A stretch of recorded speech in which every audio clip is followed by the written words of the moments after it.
man with man, the unity of I and thou as God. God is not something we know statically.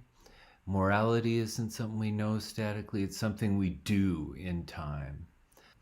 Marx kind of doubles down on this idea. He agrees with Feuerbach.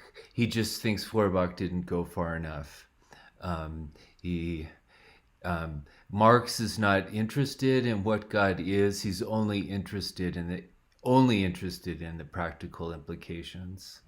One of Marx's most famous statements ever. Philosophers have hitherto only interpreted the world in various ways. The point is to change it. The point of what we think is what we do with what we think, is the practical consequences. And this, so our thinking of our thinking in totally materialist terms, what are its implications, its ramifications in the real world, in real practice? The proof of the pudding is in the eating. That's kind of the basic idea here. And this is how Eliot characterizes history, the history of man, in the prelude to Middlemarch. She means this in a rigorously kind of empirical or positivistic sense of experiment. How the mysterious mixture behaves under the varying experiments of time. And that's a good way of thinking about what this book is doing, showing just a mess of radically diverse circumstances that condition history. Life of mistakes, history mismatched, meanness of opportunity, a tragic failure which found no sacred poet and sank unwept into oblivion.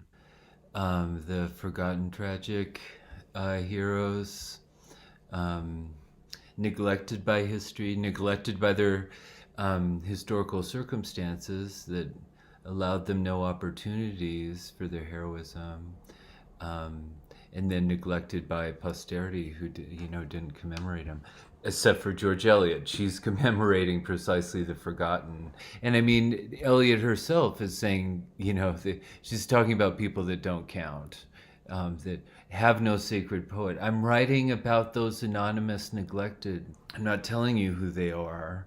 She disputes that we need to know why in advance, why somebody's worth paying attention to, just because they're indefinite, just because they're mysterious. That's a reason not to pay attention to it. And interestingly, like Wordsworth, she uses the conceit of bad arithmetic. So she's saying it's not like women. We have a firm reason why to not to pay attention to women. It's not as if they could only count to 3 and no more.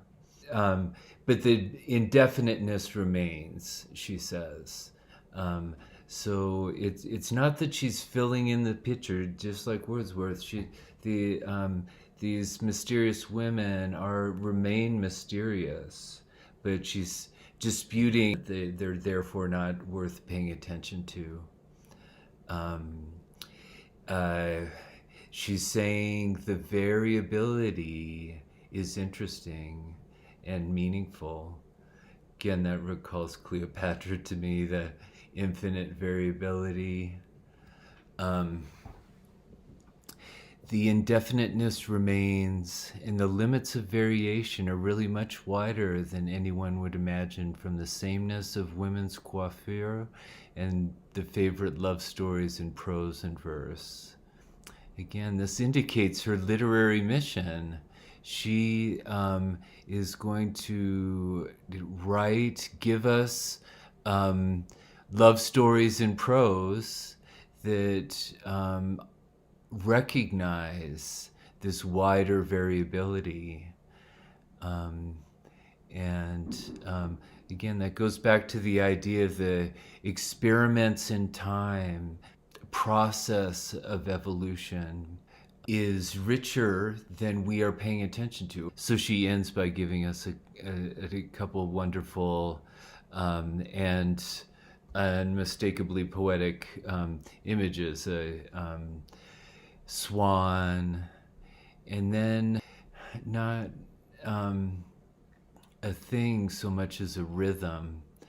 Again, recalling Wordsworth, the rhythm of the refrain of "We Are Seven." Eliot, I think, here evokes heartbeats or sort of rhythm of the body, kind of rhythm of life, of anonymous life, and of desire, of aspiration.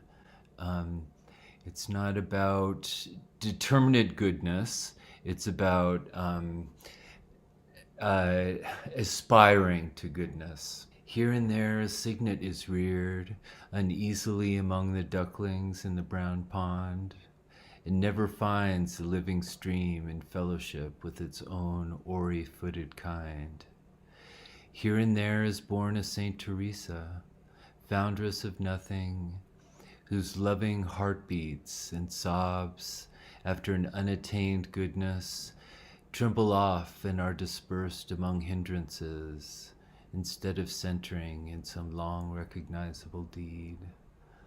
Noticing the heartbeats and sobs after unattained goodness is also noticing sort of rhythm of hindrances, of the way in which precisely they tremble off and are dispersed among hindrances. The concern is not the fact that it failed, why it failed, but how the rhythm of its dispersal, the rhythm of its failure. One of the many special pleasures of Middlemarch are the epitaphs that head each chapter.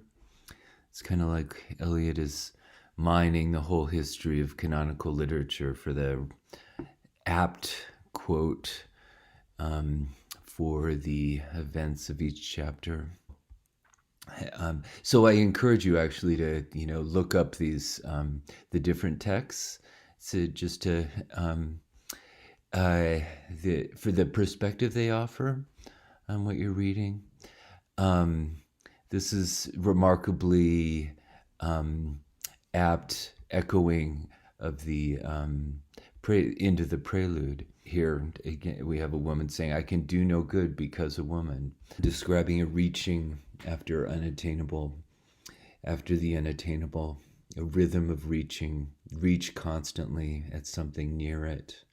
An analogous tension characterizes Eliot's introduction of Dorothea.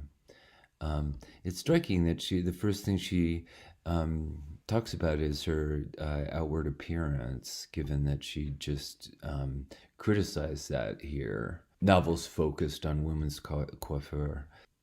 Appears she's talking about Saint Teresa as this, doubly tragic hero. She's denied any opportunity by history, and then by also denied commemoration in literature.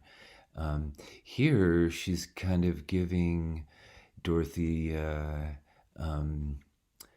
abundant commemoration, comparing her to Sistine Madonna.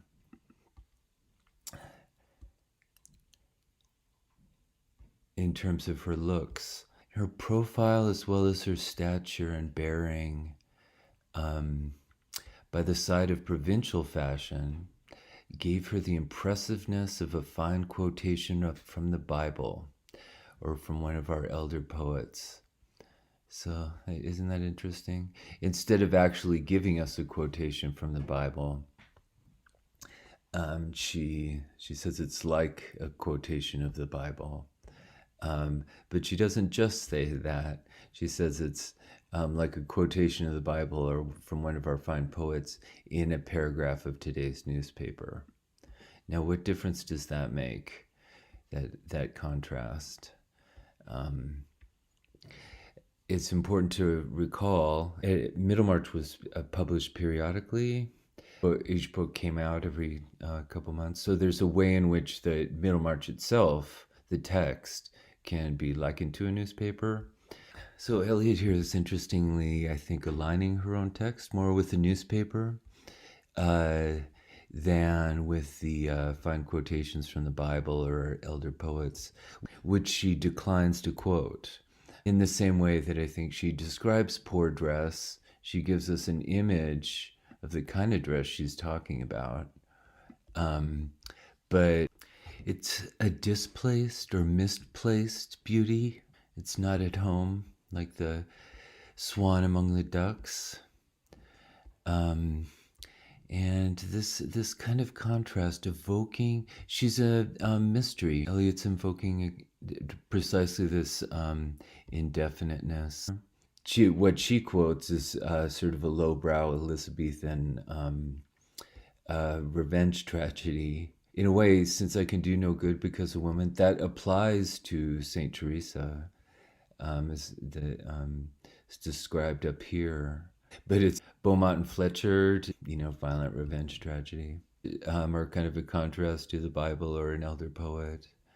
And this kind of definition by contrast is characteristic of Dorothea in general. I think this mixed conditions describe Dorothy in particular, but also Celia and the Brooks predicament, and again Middlemarch in general. So being in the midst of contradictions. They're proud of being ladies, and yet they're not quite aristocratic. The world is changing around them. Dorothy is preoccupied by socially progressive, housing projects. And Dorothea's indefiniteness is also characterized in a complex way. She's all set for success, it sounds like. How should Dorothea not marry a girl so handsome with such prospects? But nothing could hinder it but her love of extremes. So this suggests she's, willfully indefinite. She's defying social expectations as for the sake of rebellion. But as you read on, it becomes questionable whether it's a case of active rebellion on her part or the extreme conformism required of society. She's characterized here as so extravagant in her, religious passions, sitting up at night reading old theological books. Such a wife might awaken you some fine morning with a new scheme for the application of her income, which would interfere with political economy and the keeping of saddle horses. A man would naturally think twice before he risked himself in such fellowship. So this is very true of Dorothea. She is consumed with schemes for application of her income. But the final two sentences of this paragraph suggest that it's less about Dorothea's willful rebellion or nonconformity than the extremely restricted options that she has as a woman. The meanness of opportunity that she describes up here. Women were expected to have weak opinions, but the great safeguard of society and of domestic life was that opinions were not acted on. So it's not just that she shouldn't have strong opinions, but that most of all that they, regardless of your opinions, that you don't act on them. And this line is very typical. It's another sort of aspect of her style and genre. She's famous for these little pearls of wisdom that she drops in her narrative that can be extracted and independently of the narrative. And this one, one of the first and one of the, I think, most compelling. Sane people did what their neighbors did, so that if any lunatics were at large, one might know and avoid them. So It's hard to imagine a sort of stronger characterization of fear-based conformism, um, conforming for the sake of identifying lunatics. That's an incredibly, suffocating um, fear of nonconformism, empty conformism, just for the sake of propagating fear. This shines Dorothea's nonconformity in a different light. Um, it's if rather than being seeming like an extremist, um, Dorothea's nonconformity just sounds like she's trying to be a person, like be any attempt to be a person. It would be difficult under these circumstances. So Dorothea's trying to find any outlet at all for doing anything expressive. I think that's part of what Dorothea is working through in her story, in the story of her marriage to Casaubon and the aftermath, is wanting to actively participate in wisdom. She had not reached that point of renunciation at which she would have been satisfied with having a wise husband. She wished, poor child, to be wise herself. Poor thing, poor naive child. I think that's clearly ironic on Eliot's part. I mean, that's what makes her heroic. That's what makes her like Saint Teresa. What really makes Dorothea naive here is not her ambition to participate in wisdom, to have a mind of her own, to rely on her own intellectual authority, to rely on her own mind. What makes her naive is that she still has this hierarchical idea of wisdom and intelligence. That's why she worships Casaubon. Is she thinks he has all this secret knowledge that she needs. She thinks in order to be wise, I need all these languages and the scholarship. Like Mary Wollstonecraft, that's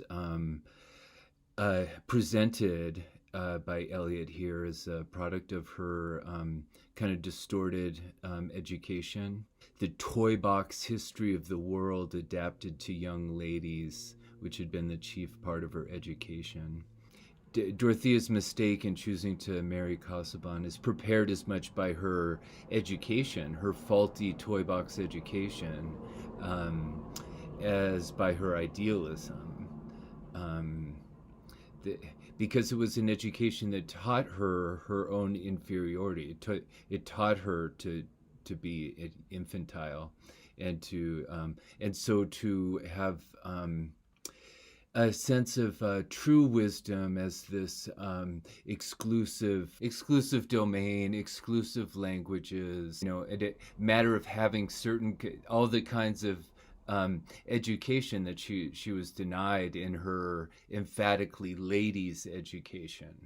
Dorothea's lesson is already getting signaled right from the beginning, that having your own mind is about aesthetic experience, as much or more than intellectual authority, the kind of scholarly authority, knowing languages and stuff. A kind of appreciation of beauty in the world, that we sort of first see this scene of her appreciating the jewels kind of despite herself, feeling guilty about it. Seems to betray her, doctrinal Christianity, this kind of pagan appreciation that she gets from horseback riding. How we feel the authority of our own minds, which is to say, how we exercise a kind of wisdom that's not hierarchical, but is about feeling at home in the world and feeling a part of a human community. That's what I'm going to explore this time, is the way aesthetic experience gets described in book one. Aesthetic experience is a mental experience enjoying the contemplation of formal patterns in the world without determinate, clear meaning. It's just looking at form for its own sake. And more than that, it's a sense that this appreciation is not merely subjective. It's a feeling as if it were objective. It's analogous to an objective recognition of something empirical in the world. So that's what's going on in a painting like this, that just because it's a painting, like it's about this totally private experience, but it's communicating that. It's asking the viewers to recognize the solitary experience as familiar. So you can see how it's kind of a legacy, a secularization of religion. It's taking religious experience, and rather than attributing it to God, we just recognize it as us. It's just the power of our own mind. Part of what makes aesthetic experience different from objective knowledge is that it's an experience of time. It's a dynamic experience. This series of paintings, you can think of it, almost like a film. Each of these moments, it's a picture of the viewing as an event in time. Monet here is implicitly referring to Feuerbach's correlation of mutual recognition, the unity of I and thou with God. So we don't see God now, and by looking up and being dwarfed by the immaculate cathedral, we don't see God as something we submit to. God is something we actively participate in, and sharing this mutual recognition of each other's capacity to see for ourselves. I see you seeing me seeing. Feuerbach and Marx, they're not saying religion was wrong. They're just resituating God as a function of this mutual recognition of God. It's about us seeing God rather than looking at the cathedral as paying homage to this higher authority. The only authority is the one that we project into it. Here's a little documentary about a modern update of Monet's cathedral.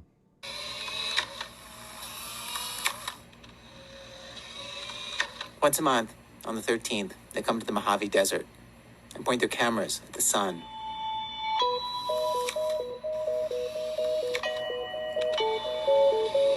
The first time we took a photograph of the sun, right below at 6 o'clock was an actual picture of the Blessed Mother. When I took the first picture, it was amazing because I got something that they call the door to heaven. And then I got another picture where it shows when the Virgin is actually giving the message to the people. And you can see the Virgin right next to the sun. We've gotten many different pictures. Mary, Jesus, the Pope, staircases.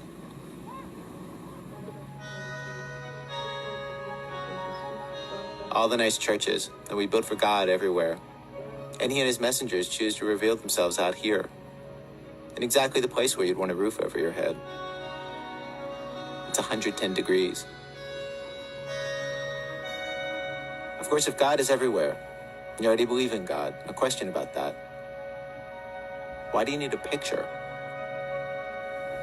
Well, for me, that picture is just saying it is real.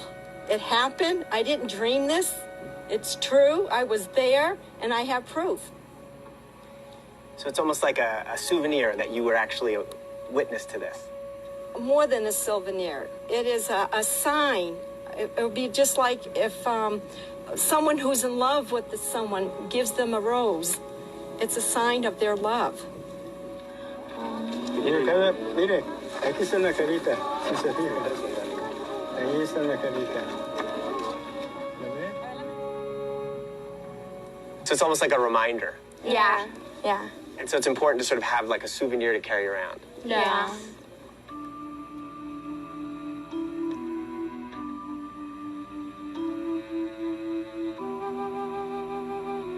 there the possibility that the camera just happens to sort of respond to light in this particular way?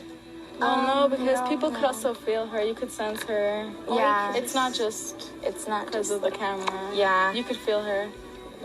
Like, you can, like, sense That she's there. Yeah. And it's real and stuff.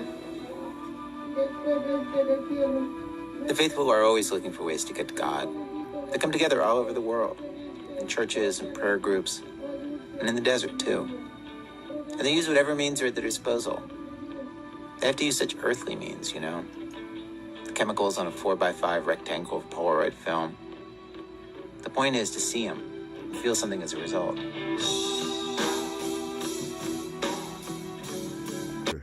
These are invitations to see what I'm seeing. They're pictures of active seeing.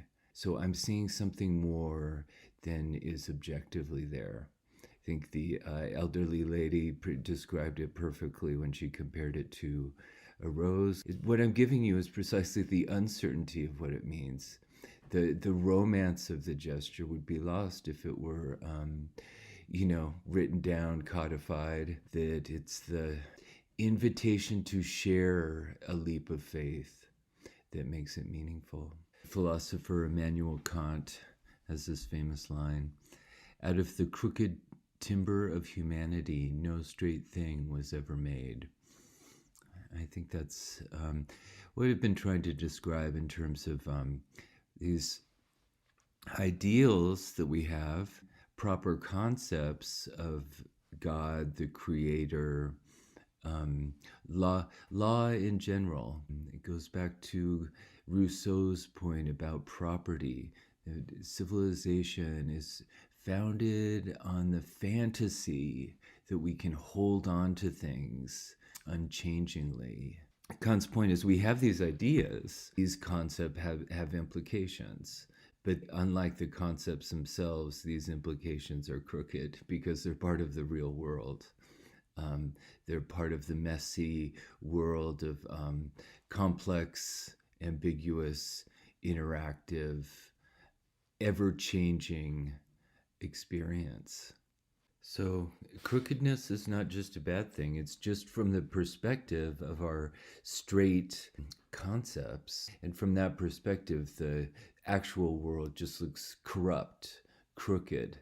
But a big part of this, Middlemarch, the emphasis on mediation, a messy mediation of the world, is that that's the only place where meaning actually happens. I think that's what the Chaucer quote sort of suggesting.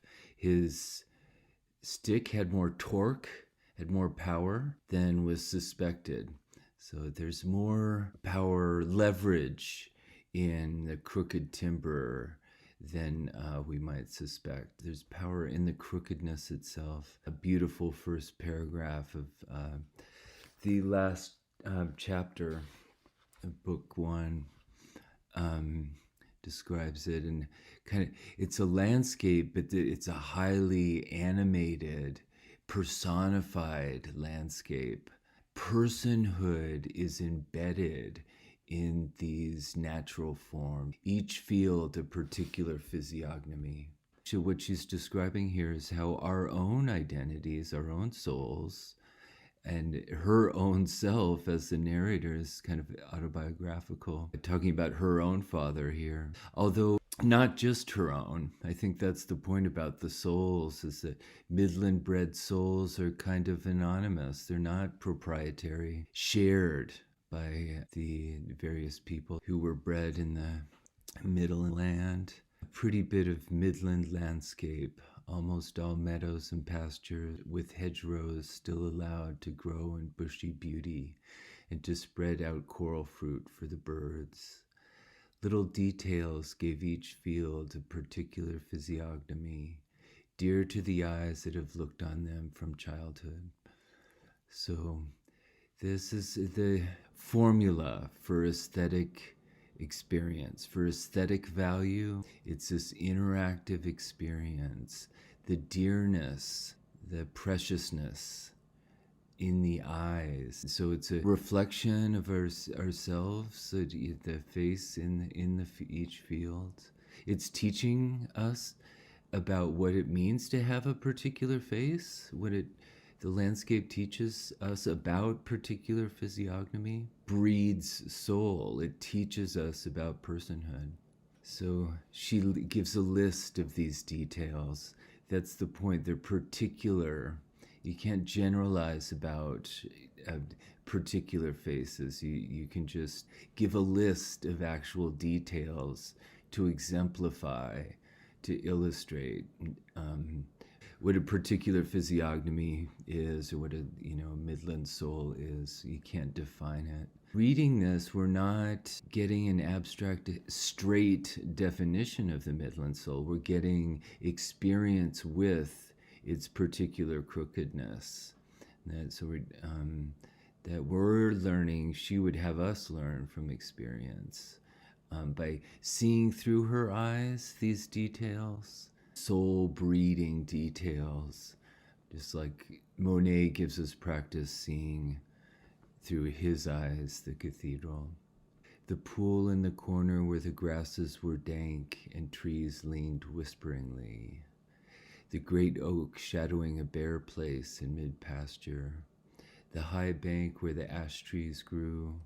The sudden slope of the old marl pit making a red background for the burdock.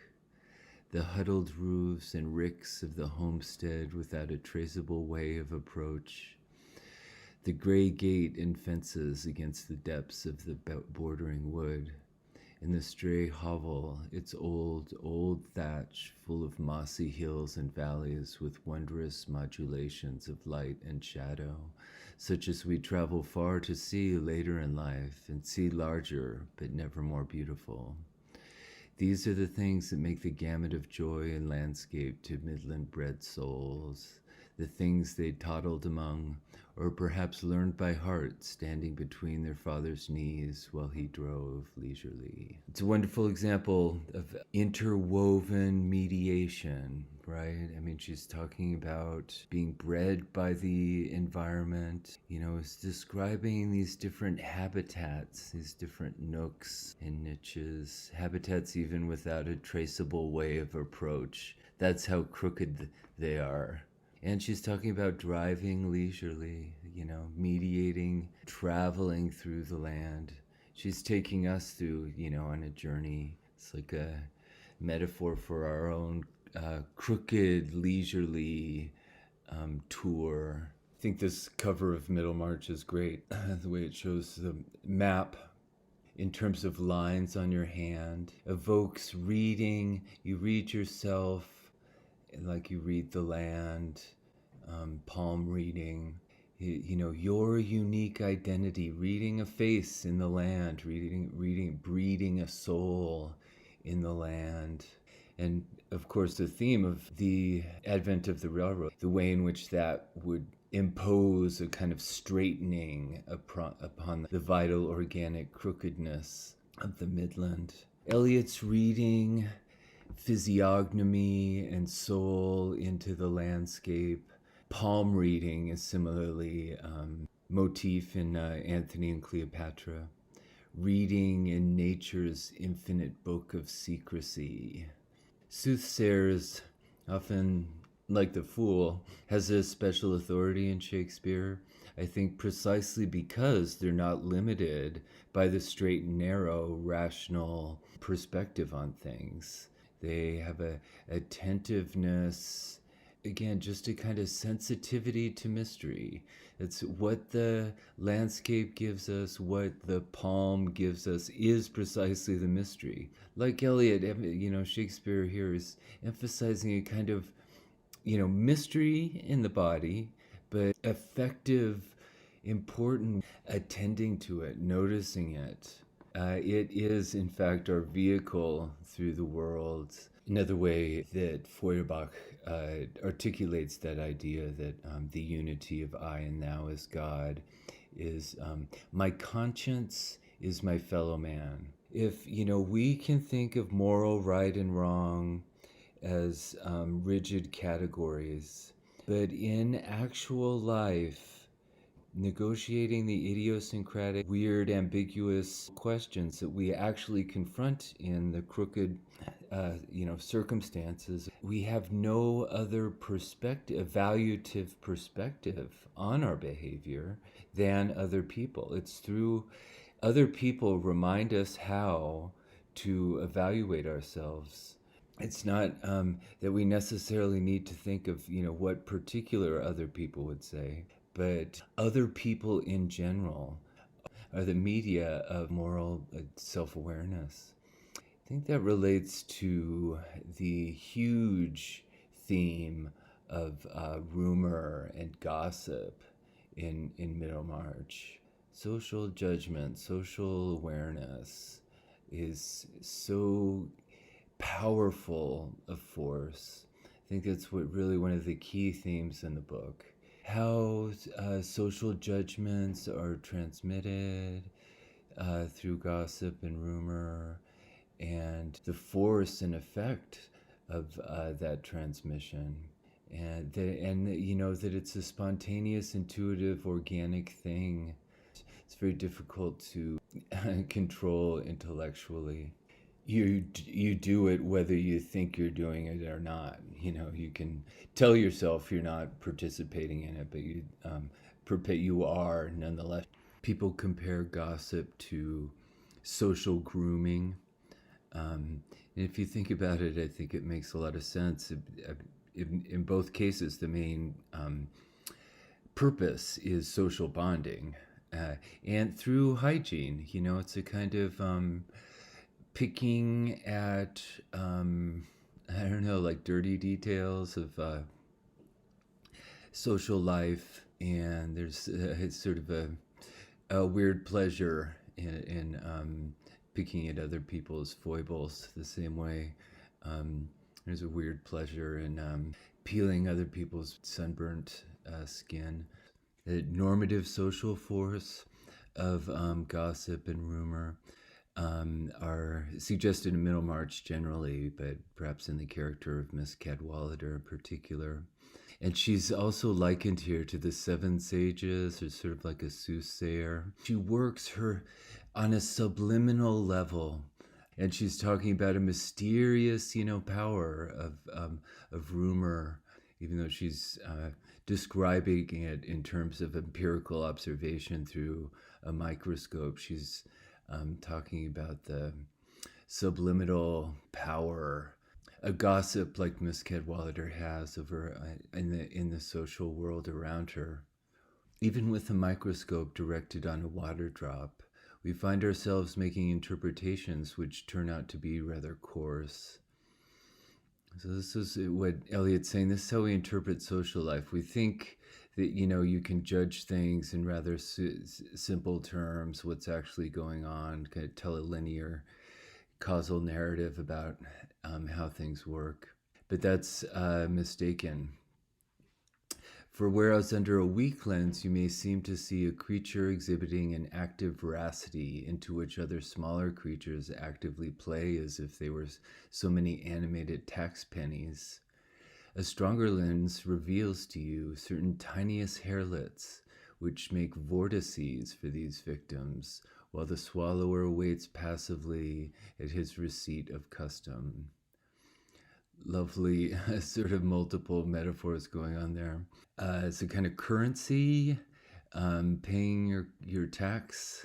A strong lens applied to Miss Cadwallader's matchmaking will show a play of minute causes producing what may be called thought and speech vortices to bring her the sort of food she needed. That's another word for, the web of social life, influence, mutual recognition, identity, purpose are transmitted in this, quasi-biological network of vortices. And, as kind of mysterious as this is, and, and the association with the seven sages or the soothsayer and palm reading, it shouldn't be surprising at all. What's surprising is that we expect things to be rational. but that we are deeply, organically, intuitively conscious of one another and concerned with one another is the most obvious and natural thing in the world, just like all other creatures are. This is not at all to say that Miss Cadwallader's judgments themselves are subtle. Don't get me wrong. She is very ideologically rigid in her own way. The point has to do with her practical effect, this interactive web of gossip and social life is way more nuanced than her judgments or any of the other social judgments that circulate. What's interesting about Miss Cadwallader, she's a total snob, so her concern is blood inheritance of noble bloodline, yet she's poor. So she is resentful of nouveau riche, like the Vinceys, business people, manufacturers. Eliot really emphasizes the crudeness of Mrs. Cadwallader's investment in noble birth and blood by describing it in hunting terms. Game is she believed in birth and no birth as she did in game and vermin. Worse than racist, it's like expendable vermin, monsters that don't belong. Yet Eliot concludes here, let any other lady who's inclined to be hard on Miss Cadwallader inquire into the comprehensiveness of her own beautiful views. How comprehensive are you?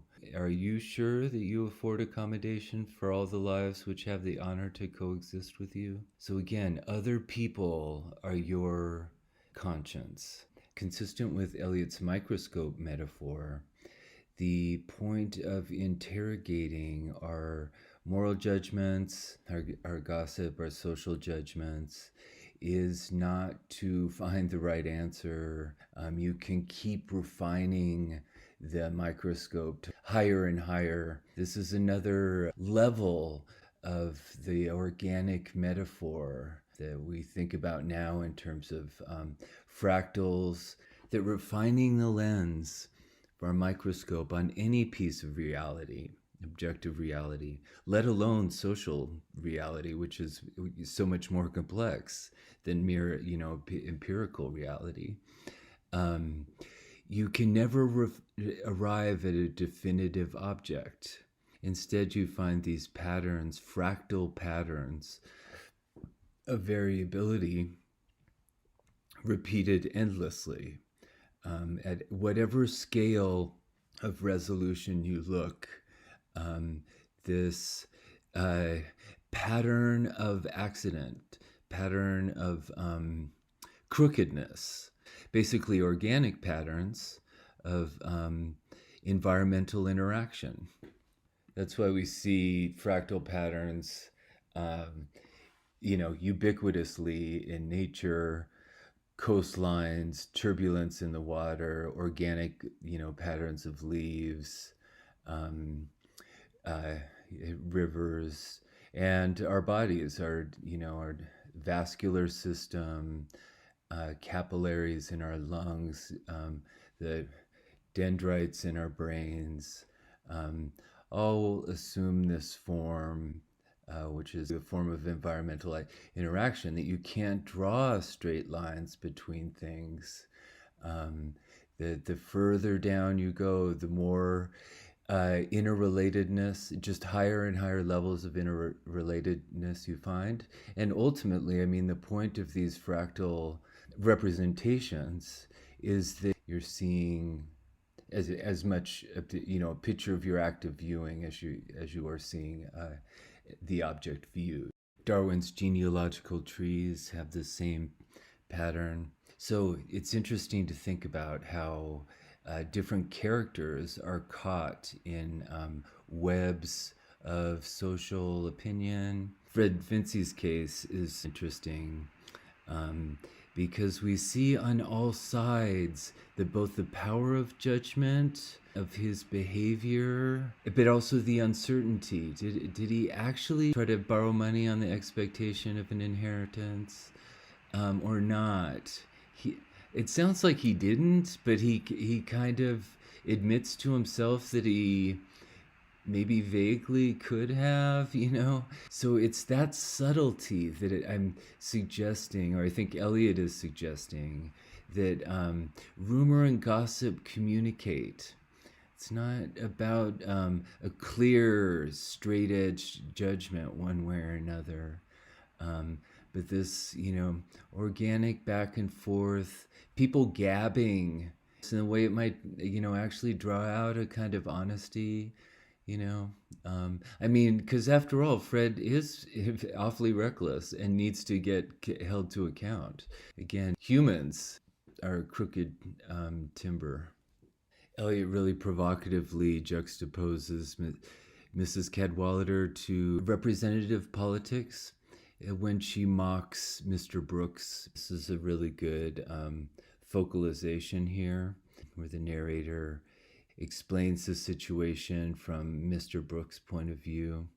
Might have been easy for ignorant observers to say, quarrel with Miss Cadwallader. Disagree with her if you disagree with her. But where is a country gentleman to go who quarrels with his oldest neighbors? Who could taste the fine flavor in the name of Brooke if it were delivered casually like wine without a seal? Isn't that perfect? It goes back to that tax. Brooks has to pay his tax. Otherwise, his wine, it lacks his seal. He needs a seal of Cadwallader's approval. So he's recognizing his rootedness in this social web. Another interesting example, I think, not of gossip exactly, but of finding one's moral conscience in another person, is Dorothea's fear about telling Celia about her engagement. It's I mean, it's certainly a sign of her immaturity, right? I mean, it really throws in question whether she's in a position to be getting engaged to this man, if she's too scared to tell her younger sister. The way in which it's described here, I think, is kind of interesting, because what bugs Celia about Casaubon is his body, right? His old body, his moles, and the corners of his mouth. Objection, you know, James has as well. It seems so superficial, but I think it's a way of objecting to the age difference between Dorothy and Casaubon, is just being repelled by the difference in their bodies. So it sounds crude again, but I think there can be perhaps a grain of wisdom in it. But what's interesting here is that Dorothy is scared of Celia's carnally minded prose. So she's scared of Celia's language about Casaubon's body. She's not scared about Casaubon's body, but Celia's language about it. A great example of someone else is your objective moral conscience. It's revealing a lapse in Dorothea's judgment. Celia's language about Casaubon's body is disturbing to her in a way Casaubon's body itself isn't. It's like she hasn't noticed Casaubon's body yet. Celia is actually revealing something to her that she needs to notice. For all of Casaubon's sophisticated education, he suffers from the same narrowness and kind of rigid thinking as Dorothea, with her toy box education. So this is interesting, what the way Eliot describes this here, his thoughts entangled in metaphors. It's interesting because I have been putting a lot of emphasis on Eliot's metaphor. So what does it mean to be entangled in metaphors? Well, here she's talking about a metaphor of money that Casaubon had imagined his long studious bachelorhood had stored up for him the compound interest of enjoyment, and large drafts on his affection would not fail to be honored. It's the metaphor that's wrong. It's not, it's a specific metaphor that's wrong. Likewise, you could say Dorothy is trapped in a metaphor equating knowledge with light, enlightenment, this exclusive domain of enlightenment, and only men kept the oil. So she's putting herself in the darkness.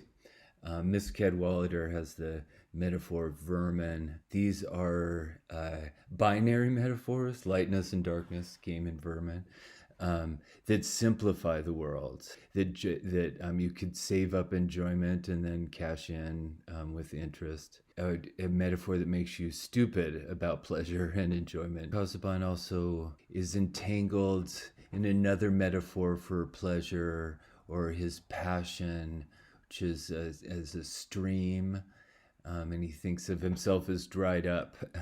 So another self-undermining metaphor. This metaphor of money or compound interest, rather than clarifying, increases his misery. Now he was in danger of being saddened by the very conviction that his circumstances were unusually happy. So the metaphor is totally, fucking him over. Again, it's like a understanding that blinds you to reality and makes you basically self-sabotaging. Eliot describes Rosie as if she were a metaphor of herself. She's so entangled with her self-image.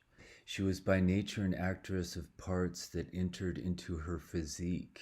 She even acted her own character, and so well that she did not know it to be precisely her own. So Rosamund is sort of a caricature of vanity, but whereas Casaubon is self-sabotaging his own pleasure and happiness, Rosamund is sort of the consummation of the happiness that she imagines for herself. But she has no actual sense of self. She so perfectly embodies her own ideal. Somehow she doesn't even know what it means to be a self on some level. It's really interesting. I think this passage is really interesting too, sort of showing how Mr. Lydgate falls into the prepared mold of her ideal mate. And here was Mr. Lydgate suddenly corresponding to her ideal, being altogether foreign to Middlemarch, carrying a certain air of distinction congruous with good family, and possessing connections which offered vistas of that middle-class heaven, rank. A man of talent also, whom it would be especially delightful to enslave. In fact, a man who had touched her nature quite newly and brought a vivid interest into her life, which was better than any fancied might be, such as she was in the habit of opposing to the actual. It's so interesting because Eliot says this a couple times, that Rosamund is kind of surprised, not by who Lydgate is, but that he's real rather than imaginary. She's so used to living in this imaginary world. Reality proved much more moving than anticipation. It's interesting that she needs to note that as if it were surprising. So I think that just goes to indicate how much she lives in this kind of fairy tale fantasy. It's also interesting how this can't help but be struck by the word enslave. This fantasy is kind of tyrannical. It's not a fantasy of an interactive relationship. It's a fantasy of a unilateral perspective on the world. So again, entangled in a metaphor that's at odds with life, just waiting to get disrupted by reality. It's so unrealistically one-sided. Finally, I want to look at a couple examples of the narrator's aesthetic judgment. There's a self-reflection. How is the narrator evaluating the world of her story? This is very interesting at the end of chapter 7. She sort of reflects on the activity of historical narration, what she's doing here. And she says, I could not, as an elegant historian, I can't neglect a striking opportunity to point out a kind of historical ironies. So Mr. Brooke here is thinking about how Casaubon deserves a deanery for his support of the Catholics in the past. And the narrator is pointing out the irony that in the future he's going to go into politics on the side of reform and make a radical speech criticizing the incomes of bishops. So then she proceeds, what elegant historian would neglect a striking opportunity for pointing out that his heroes did not foresee the history of the world or even their own actions? So elegant historical narration is to point out these reversals. For example, that Henry of Navarre, when a Protestant baby, little thought of being a Catholic monarch, or that Alfred the Great, when he measured his laborious rites with burning candles, had no idea of future gentlemen measuring their idle days with watches. Here is a mine of truth, which, however vigorously it may be worked, is likely to outlast our coal. So there's a metaphor saying the truth here. We're going to keep learning it through history. We're going to run out of coal, run out of historical experience before we exhaust this truth about hypocrisy and changeability over time. So that's interesting. So she seems to be suggesting here it's a kind of historical elegance to remind us of this truth, remind us of this metaphor. And yet, but of Mr. Brooke, I make a further remark, perhaps less warranted by precedent. So that's interesting. Here she's saying that maybe this is something novel in history, Mr. Brooke.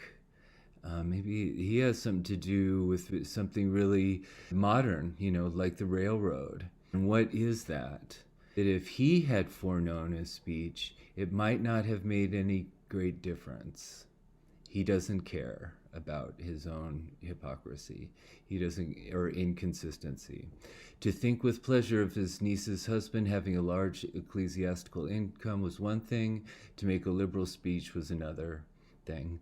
And it's a narrow mind which cannot look at a subject from various points of view.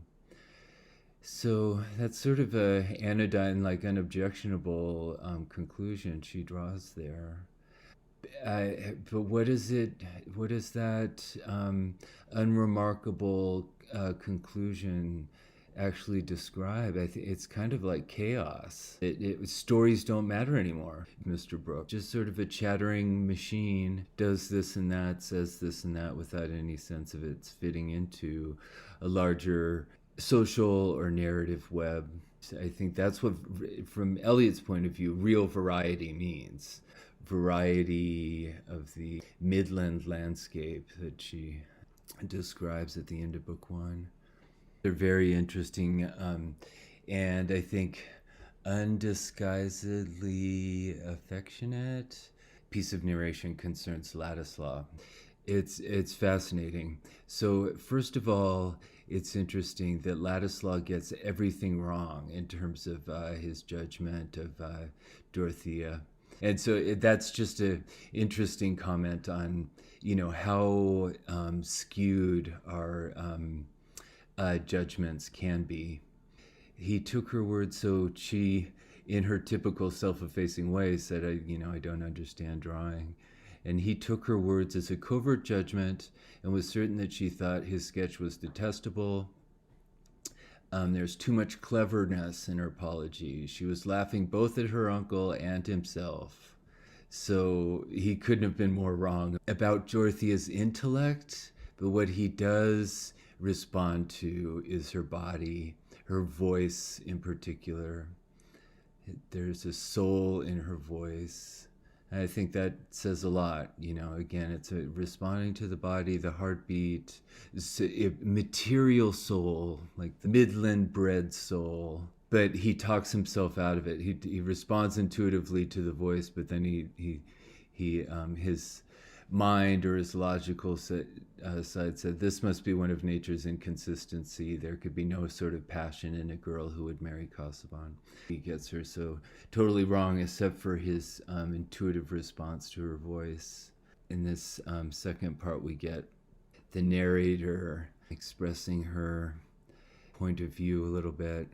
When they left, young Ladislas sat down to go on with his sketching, and as he did so, his face broke into an expression of amusement, which increased as he went on drawing, till at last he threw back his head and laughed aloud.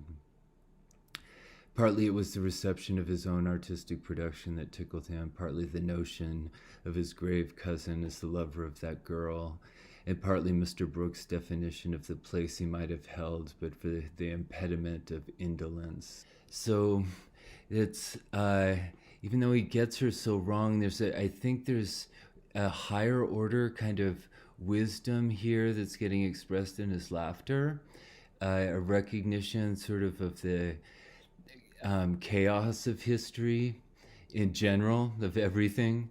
That's interesting to compare to what I was just saying about the characterization of Mr. Brooke as unprecedented. Because in a way you could say this is more disturbing. He's laughing at the absurdity of history. Yeah, that's a interesting distinction, because the narrator reacts warmly to this. Mr. Will Ladislas' sense of the ludicrous lit up his features very agreeably. It was the pure enjoyment of comicality, and had no mixture of sneering and self-exaltation. The pure enjoyment of comicality. I think that's, again, a kind of intuitive, embodied wisdom, of laughter, like truth, a soul in Dorothea's voice. And I just noticed this, lit up his features very agreeably.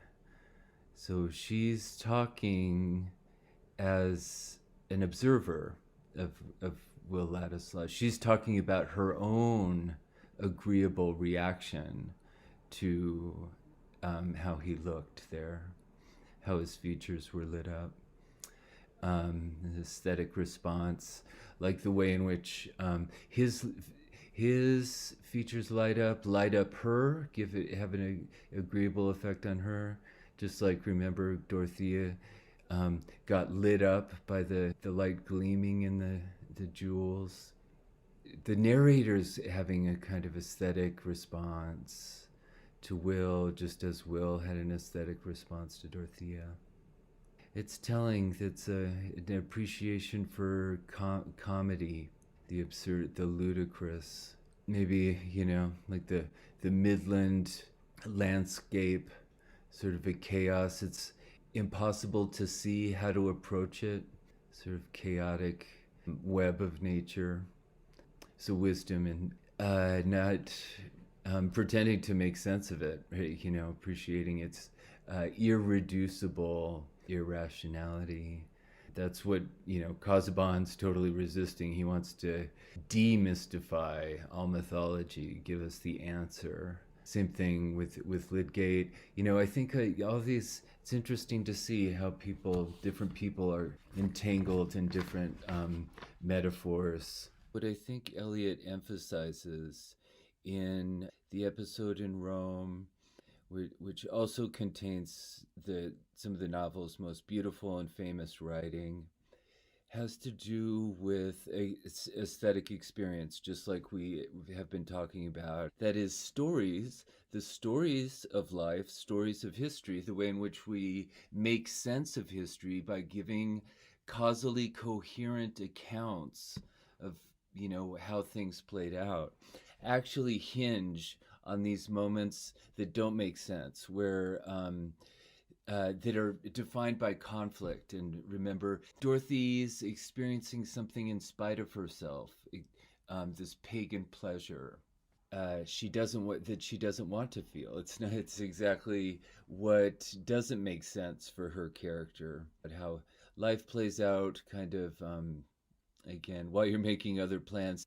So a theme of book one I suggested was midland-bred souls, that nature offers ways of organizing the accidents of life into meaningful personhood. But these are experiences that are hard to capture in the logical linear terms of narrative and language generally. Dorothea has these iconoclastic ambitions to be wise, and she misinterprets them so bluntly, so literally. Like, oh, there's Casaubon. He's got a lot of books, so that he must be wise. So in book two, Eliot really begins to explore how art can organize the accidents that make up our actual experience, how art can speak to us intuitively. The experience of particular artworks is going to play a very crucial role, especially, of course, the Ariadne statue, but also the reference to the German Nazarene painters and the Pre-Raphaelite painters are sort of a subtext. Ladislaus' friend Naumann seems to represent this group. This is a style of painting. I would call it a very stylized realism. The Pre-Raphaelites reject the individualism of Raphael's paintings. This is something we've seen. Eliot rejects that concern with the supreme self. It might not seem so striking at first, but if you notice in Raphael's Madonna on the right, how much of the picture is taken up by skin, the individuated body. These are portraits of individuals, whereas these tend to be more like depictions of people in the landscape. It evokes the idea of a physiognomy in the field. It has a holistic style. The whole frame is filled with figurative detail. Whereas again, here so much is consumed by the blankness of the particular individuals. Here, the human figure is stylistically integrated into the surrounding scene. For all this individuation, the Nazarenes or the Pre-Raphaelites would see it as dehumanizing for its, again, excessive concern for this, what Eliot calls the supreme self. So perceiving the world is about appreciating kind of environmental or social web of interaction. Eliot is interested in social identities that are most intimately, deeply defined by things they hold in common that are not individualized. Likewise, these are kind of mask-like stylizations of recognizably real people, but also slightly cartoonish, like slightly anonymous and generic. They represent sides of all of us. We recognize truer aspects of ourselves in these shared types. Eliot's account of Ruskin's realism, attending to reality in a way that remolds our lives, so takes us out of ourselves, takes us out of the myths of sort of fake individualism, and connects us with deeper socially shared truths. This is what makes it like music. Music coordinates our feelings likewise. We participate in a kind of collective emotion when we listen to music. A question I wanted to raise are whether Bulstrode is a caricature of a kind of miser Scrooge. By that, I don't mean to disparage Eliot's writing, but I instead want to ask if there might be a reason that, like, she's telling us something. So to say the argument between Vinci and Bulstrode is an example of this interplay of art and life, what I mean to say is that Vinci exhibits a kind of rhetorical artistry, sort of like Miss Cadwallader does. he outmatches Bulstrode in his argumentation, um, and wit, and yeah, I think moral intelligence. Bulstrode is so blunt and black and white and intolerant. Um, so Vinci, there's a power and a virtue, I think, in Vinci's ability to represent in his language a more complex reality, and make Bulstrode recognize it, despite his superior power.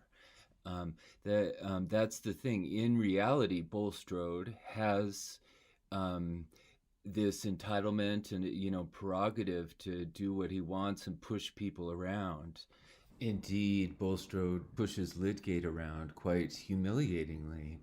Actually disenfranchises Lydgate, or gets Lydgate to disenfranchise himself. He's so overpowered by the social concerns. He doesn't know how to deal with them. He doesn't know his own mind. And so he just puts off the decision until the last minute, and then decides because of a really accidental circumstance of the moment, basically. The way he puts it may be offensive to others, but I shall not desist from voting with Bulstrode on that account. It's as if he doesn't know how to deal with social pressure. So his solution is just to be totally contrary.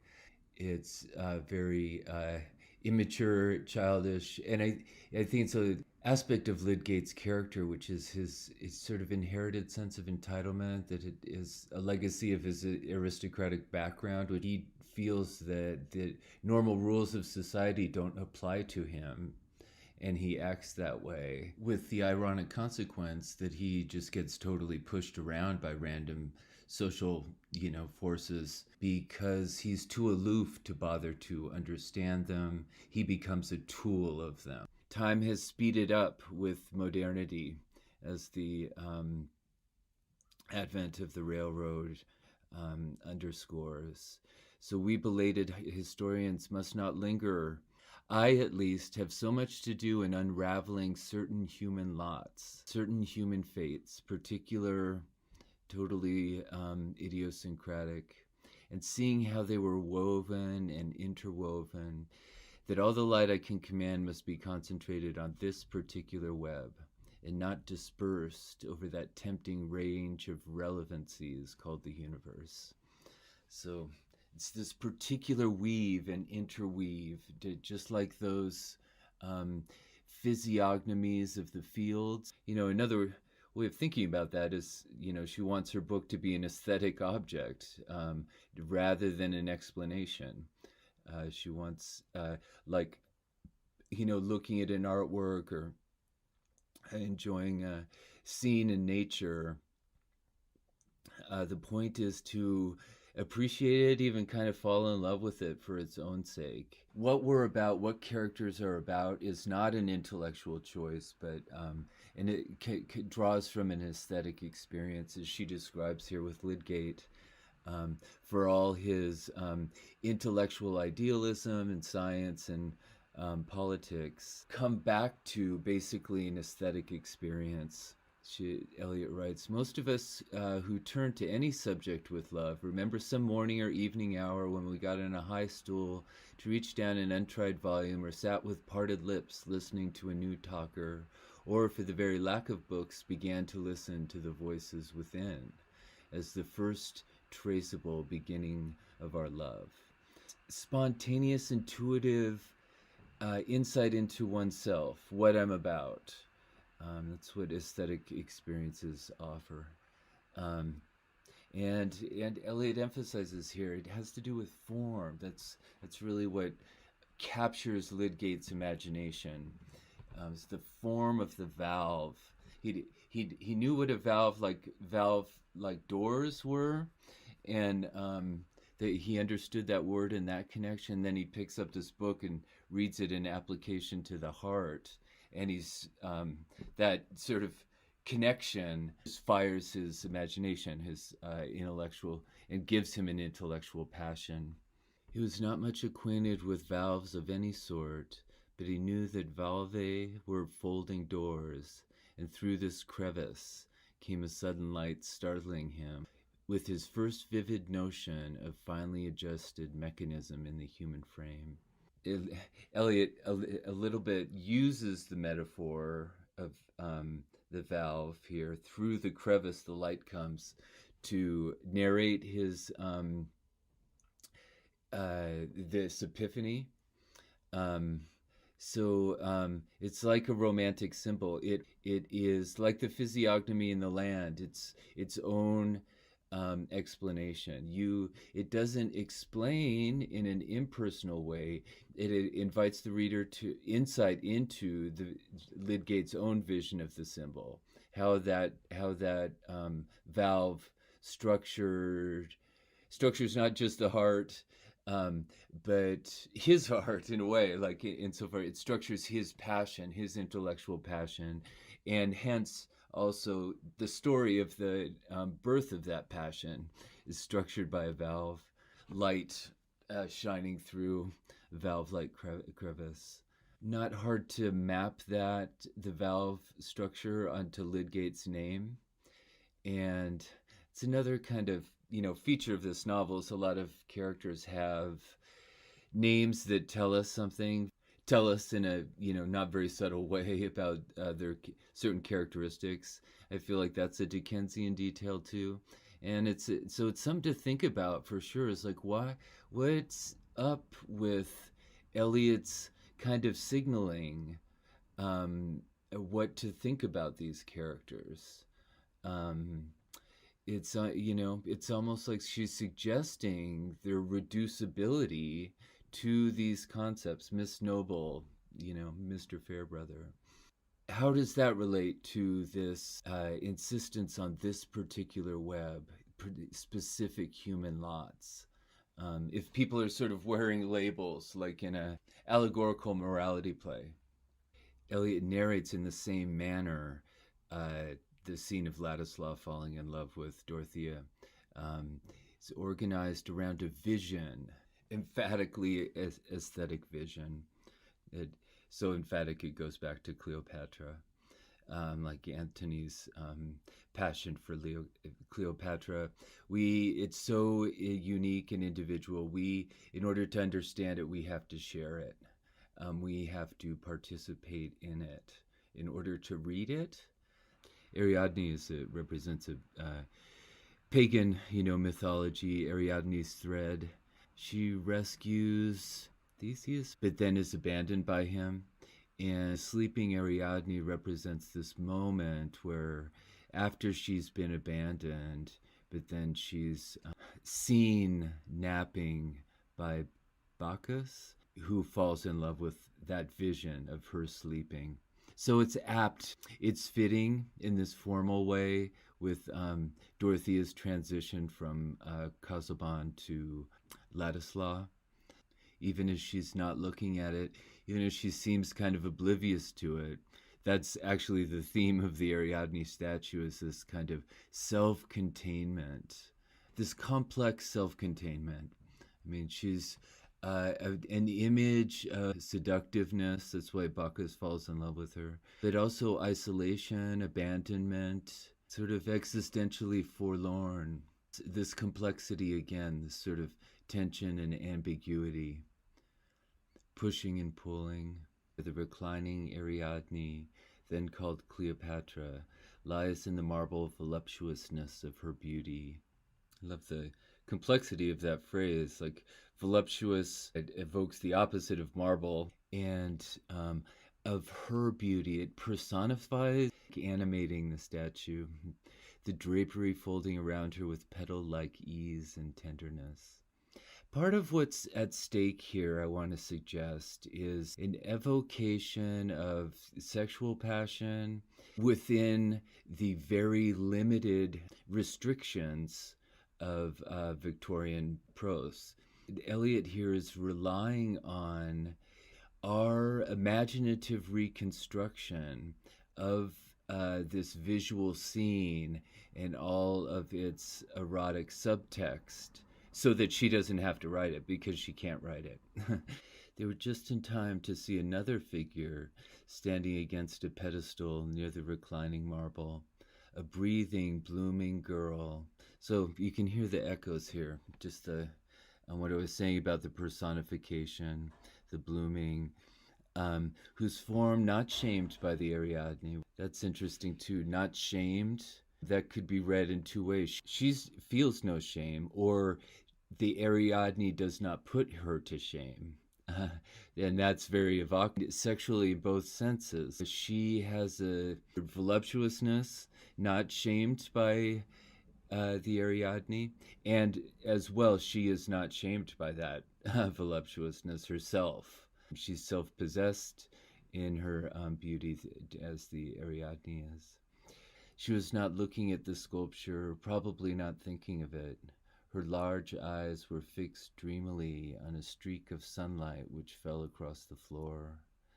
But she became conscious of the two strangers who suddenly paused as if to contemplate the Cleopatra. Oh, I love that, how it's the Cleopatra. She was not shamed by the Ariadne, but the Cleopatra, who does that apply to? As if to contemplate the Cleopatra. So Cleopatra is already like a hypothesis, as if it could be Dorothea, it could be the Ariadne. Cleopatra is her own myth of a visionary, seductive appeal. Contemplating Cleopatra is as much about self-reflection as it is about observation of her. She reflects your desire. In this sense, she's an image of aesthetic experience, a symbol of desire in general. As Antony says, she's infinitely variable because desire is alive. And changeable itself. Ladislaw gets annoyed here when Naumann refers to some art theory to contrast Dorothea and Ariadne here. What do you think of that for a fine bit of antithesis? There lies antique beauty, not corpse-like even in death, but arrested in the complete contentment of its sensuous perfection. So that's what he's saying about so wonderful about the statue is it evokes the stillness that is its own theme, entirely self-composed, and contrast this with the dynamism of Christian passion. And here stands beauty in its breathing life, with the consciousness of Christian centuries in its bosom. So Naumann's, she should be dressed as a nun, in a way betrays the point that he's making about this dynamism. He wants her to kind of symbolically pigeonholed in a way that irritates Ladislaw. But more generally, more broadly, Ladislaw is bearing witness to his love here.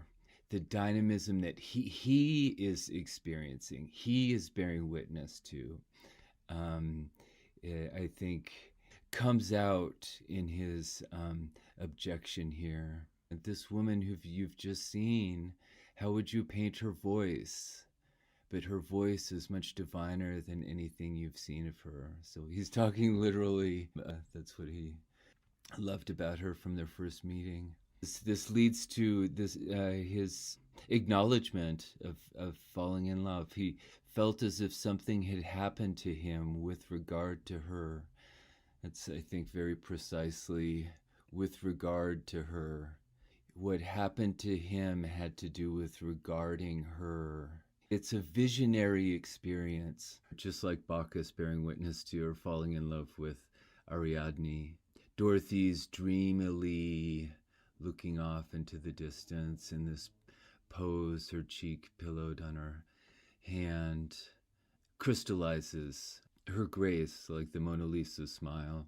The readers are left to experience Will's experience of love as a mystery. What makes it transformative, what precipitates the romance narrative is itself beyond narration.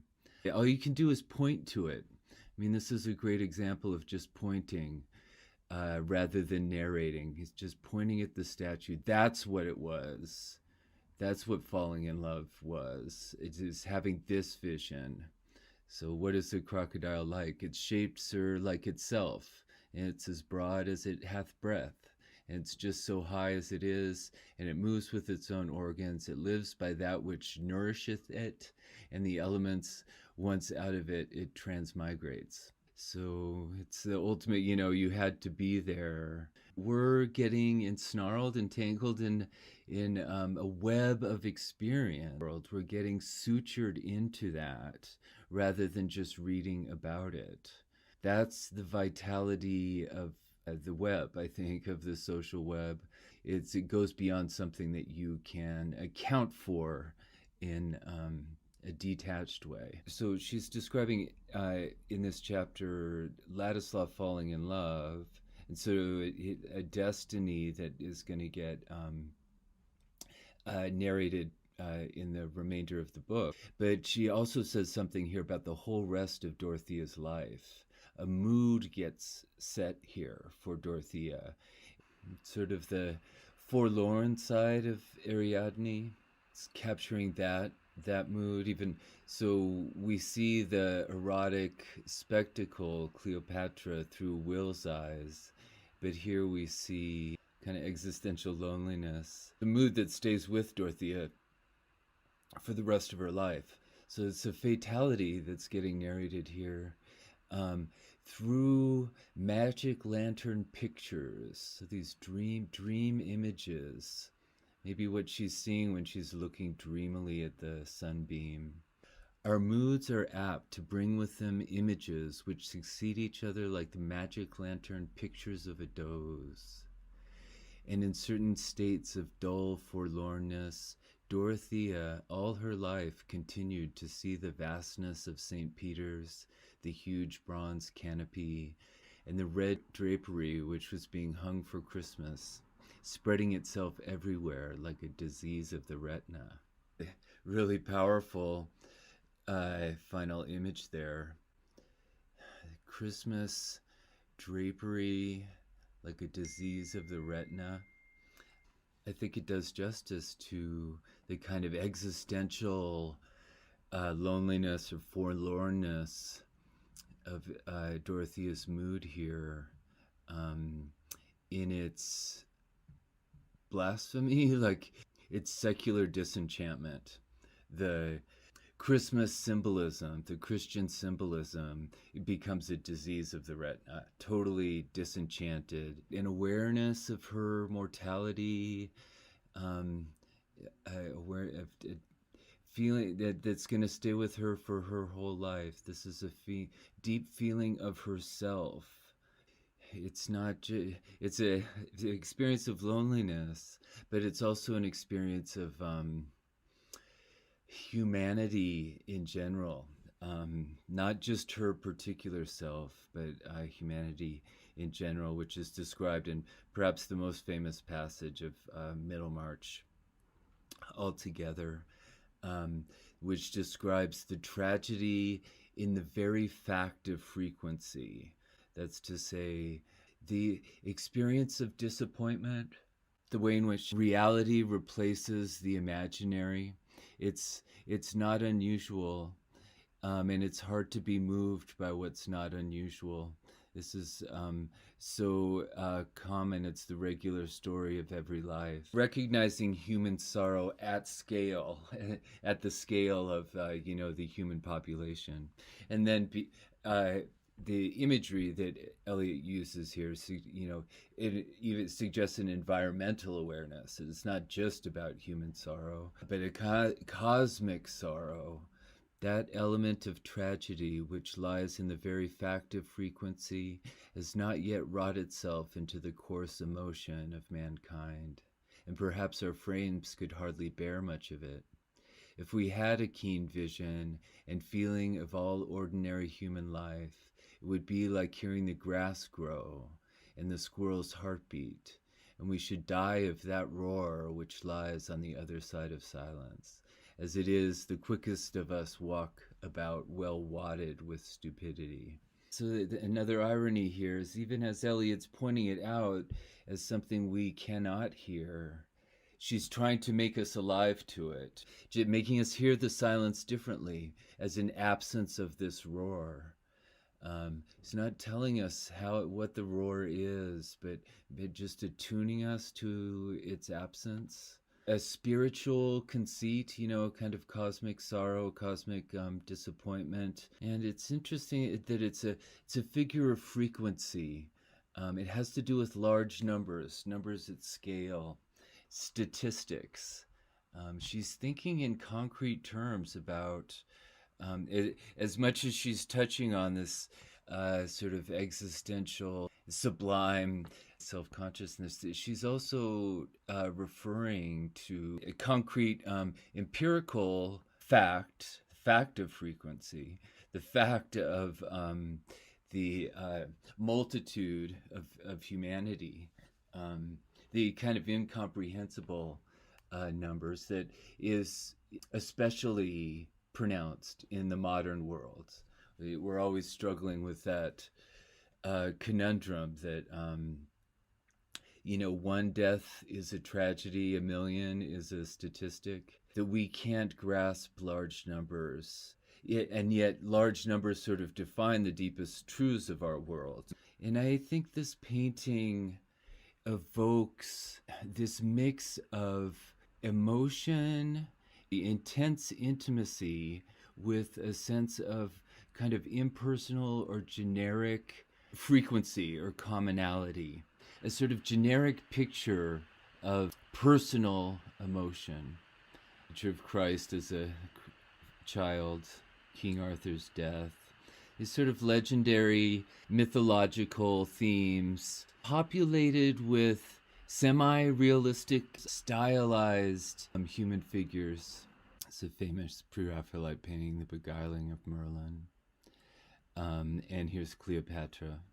I think of these as the magic lantern pictures that we see in a doze that Dorothea refers to. They're pictures of emotions that transcend the individual possessor of the emotion. That our deepest selves are a kind of social self that's not limited to our individual identity. It's sort of a shared, again, fabric, web. We can see each other, these kind of stylized types. So it's interesting to notice here, going back to Lydgate's story, that part of his ambition as a doctor is to be a statistic. He wants to, like Dorothea, he has this consciousness of the frequency, the scale of human experience in large numbers. And so that what matters in life is affecting, participating in this statistical level of reality. So I think that's a very, very interesting characterization of heroism, moral heroism. It's an awareness of statistics. I mean, it really speaks to us now in a day of climate change. That the reality, the urgent reality we have to address exists on this statistical level. It's true in terms of climate change. It's true in terms of social realities of racism and sexism. So thinking of how we fit into these statistical realities and responding and living accordingly is, I think, very urgent and I think prescient of Eliot here to describe Lydgate in these terms. Considering that statistics had not yet embraced a calculation as to the number of ignorant doctors which absolutely must exist in the teeth of all changes, it seemed to Lydgate that a change in the units was the most direct mode of changing the numbers. He meant to be a unit who would make a certain amount of difference toward that spreading change which would one day tell appreciably upon the averages, and in the meantime have the pleasure of making advantageous difference to the viscera of his own patients. Again, very modern ethical self-consciousness. and again, strikingly, ironically contrasted with his short-sightedness in his personal life. What's interesting here is the way in which I think he is seeing himself as a unit, an impersonal, generic doctor. That represents his ethical challenge, to see himself on that generic, impersonal level. A perspective, I think, like we get in these Nazarene and Pre-Raphaelite painters.